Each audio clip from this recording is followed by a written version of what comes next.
ìjàmbá iná rán ọmọ ìyá méjì sọ́rùn nípínlẹ̀ Ondo. Ìkúnlẹ̀ abiyamọ o, ọmọ kékeré obìnrin méjì nìròyìn gbọ́ pé wọ́n jẹ́ ẹlẹ́dàá wọn nípè látàrí ìṣẹ̀lẹ̀ ìjàmbá iná tó jó ilé mọ̀lẹ́bí wọn tó wà ní Òde-Ayè níjọba ìbílẹ̀ Òkìtìpupa nípínlẹ̀ Ondo. Ìjàmbá náà ọ̀hún la gbọ́ pé ó ṣẹlẹ̀ ní ọjọ́ 18 oṣù kẹta ọdún tá a wà yìí ní nọ́mbà 1 Ọlárìbígbé Street ní agbègbè Zion.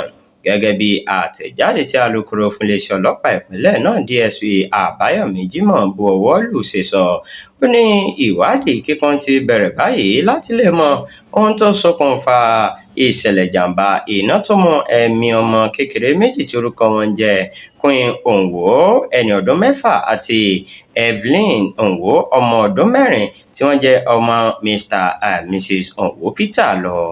Gẹ́gẹ́ bí àtẹ̀jáde ọ̀hún ṣe sọ, òkú àwọn ọmọ náà ni wọ́n ti gbé lọ sí Health Center Òde-Ayè tí ìṣẹ̀lẹ̀ ọ̀hún sì jẹ́ kàyéfì fáwọn òbí wọn.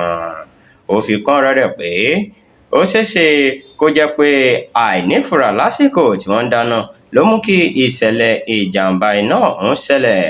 Àmọ́ kọmíṣánná ìpínlẹ̀ náà CSP Adébọ̀wálé Lawal ti pàṣẹ pé kí wọ́n ṣe ìwádìí létòlétò lórí ohun tó fa ìṣẹ̀lẹ̀ ọ̀hún àti àwọn ohun tó rọ̀ mọ́ ìṣẹ̀lẹ̀ náà.